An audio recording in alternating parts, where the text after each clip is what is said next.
আসসালামু আলাইকুম ওরহমতুল্লাহ। ২০২৬ সালের রমজান আমাদের দরজায় কড়া নাড়ছে।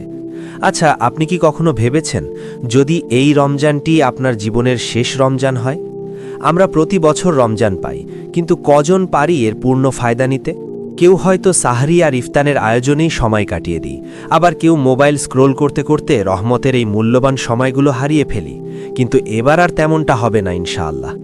আজকের এই ভিডিওতে আমি আপনাদের সাথে শেয়ার করব ২০২৬ সালের রমজানের একটি মাস্টার প্ল্যান, কিভাবে আপনি ২৪ ঘন্টা কাজে লাগাবেন, কোন ১১টি আমল আপনার ভাগ্য বদলে দেবে, এবং কিভাবে এই রমজানকে আপনার জীবনের সেরা রমজান বানাবেন।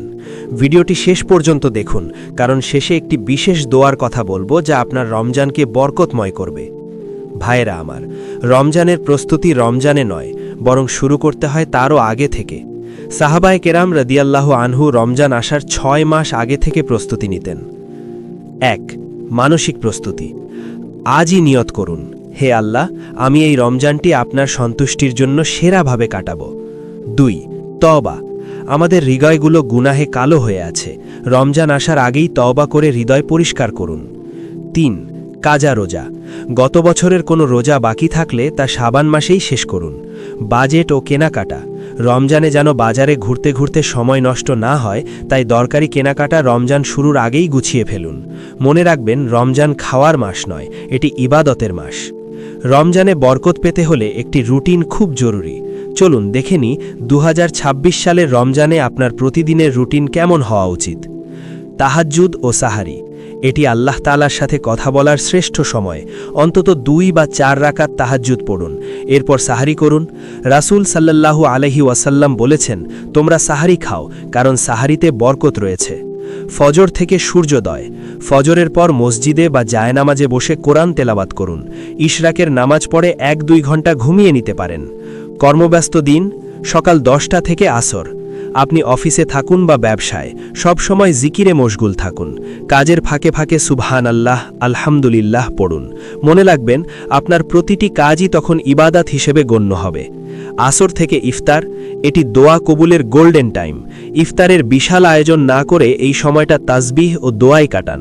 পরিবারের সবাইকে নিয়ে ইফতারের আগ মুহূর্তে আল্লাহর কাছে কান্নাকাটি করুন। মাগরিব থেকে এশা। দ্রুত ইফতার সেরে মাগরিব পড়ুন।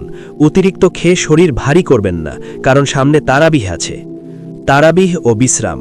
তারাবিহ নামাজ ধীর স্থিরভাবে আদায় করুন। খতম তারাবিহ পড়তে পারলে সবচেয়ে ভালো। এরপর দ্রুত ঘুমিয়ে পড়ুন, যাতে তাহাজ্জুদে উঠতে কষ্ট না হয়। রমজানকে 3টি ভাগে ভাগ করা হয়েছে। ১. প্রথম 10 দিন, রহমতের দশক। এই সময় বেশি বেশি আল্লাহর দয়া প্রার্থনা করুন। দোয়া পড়ুন, ইয়া আরহামার রাহিমিন। ২. দ্বিতীয় 10 দিন, মাগফিরাতের দশক। জীবনের সব গুনাহ মাফ করানোর সুবর্ণ সুযোগ। আপনার আমল হবে আস্তাগফিরুল্লাহাল আজিম ওয়া আতুবু ইলাইহি। ৩. শেষ 10 দিন, নাজাতের দশক।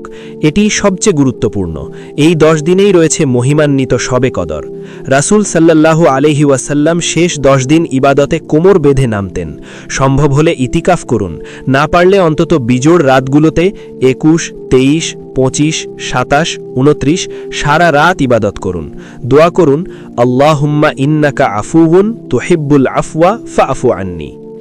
২০২৬ সালের রমজানকে সেরা বানাতে আমার একটি স্পেশাল টিপস হলো ডিজিটাল ডিটক্স। এই 1 মাস ফেসবুক, ইউটিউব, ইবাদতের ভিডিও ছাড়া এবং অপ্রয়োজনীয় চ্যাটিং বন্ধ রাখুন। সোশ্যাল মিডিয়া আমাদের ইবাদতের একাগ্রতা নষ্ট করে দেয়। একটি ডায়েরি রাখুন, প্রতিদিনের আমলের হিসাব চেক করুন।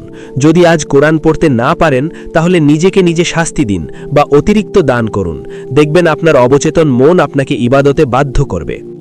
পরিশেষে আল্লাহ তাআলা আমাদের ২০২৬ সালের রমজান পর্যন্ত হায়াত দান করুন। রমজান আসার আগে এই দোয়াটি বেশি বেশি পড়ুন, আল্লাহুম্মা বারিক লানা ফি রজাবা ওয়া শাবান ওয়া বাল্লিগনা রমাদান। অর্থাৎ, হে আল্লাহ, আমাদের রজব ও শাবান মাসে বরকত দিন এবং রমজান পর্যন্ত পৌঁছে দিন। আপনি এই রমজানে কোন আমলটি সবচেয়ে বেশি করার পরিকল্পনা করছেন এবং কি কি লক্ষ্য ঠিক করেছেন, কমেন্টে আমাদের জানান। ভিডিওটি ভালো লাগলে শেয়ার করে অন্য ভাই বোনদের প্রস্তুতি নিতে সাহায্য করুন। দেখা হবে পরবর্তী ভিডিওতে ইনশাআল্লাহ। আসসালামু আলাইকুম।